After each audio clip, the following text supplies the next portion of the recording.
협의이혼과 이혼 소송의 가장 큰 차이점은 협의이혼으로 진행하실 때에는 법원에서 이 이혼 성립 여부와 그리고 이제 자녀의 양육권 관련 문제에 대해서만 관여한다는 점입니다.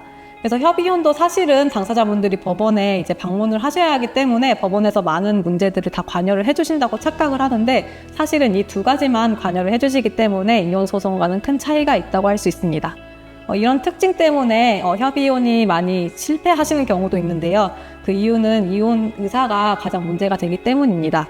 이 협의이혼이 어떻게 진행이 되는지 그 순서를 좀 대략적으로 말씀을 드리면, 첫 번째로는 당사자분들이 법원에 같이 방문을 해서 협의이혼을 신청을 하고요. 그 뒤에 숙려기간을 지나서 이 숙려기간이 끝나면 법원에 방문을 다시 해서 이혼 의사가 있음을 확인하고 그 다음에 이혼이 성립하게 됩니다. 그렇기 때문에 이 숙려기간에 좀 포인트를 맞춰주셔야 되는데요. 이 숙려기간은 기본 한 달이고요. 만약에 미성년 자녀가 있는 경우에는 3개월까지 늘어날 수가 있습니다.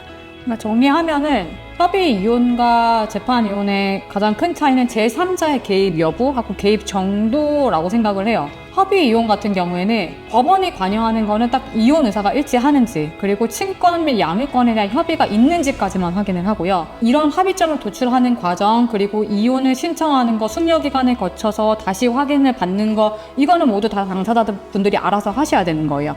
그리고 여기서는 대리인 선임 자체가 불가능하고요. 그런데 이제 이런 협의가 어려울 경우, 최종적으로 이혼 의사가 안 맞고 친권 양육권에 대한 의사가 안 맞으면 부득이 소송 절차로 진행을 할 수밖에 없습니다. 그러면 이때는 제3자인 판사가 판단을 하는 거고, 증거 자료를 통해서 이혼, 위자료, 재산분할, 친권 양육권 모든 전반적인 사항을 제3자의 판단으로 결정을 받게 되는 겁니다.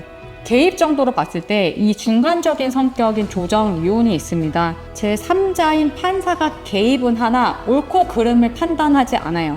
두 사람이 협의 과정을 잘 도출할 수 있게 도와주는 정도이죠. 근데 협의 이혼과 다르게 이혼, 위자료, 재산분할, 친권 양육권 이 전반적인 내용에 대해서 합의사항을 정리해 주고요. 그리고 당사자들이 판결에서는 얘기할 수 없지만 조금 더 세밀하게 좀 추가로 합의 사항을 넣고 싶다라고 하면은 또 반영을 할 수도 있습니다. 만약에 협의는 어려운 것 같은데 소송으로 가기에는 좀 부담스럽다. 그러면 조정 이혼 절차를 통해서 이혼을 한번 진행을 해볼 수 있습니다.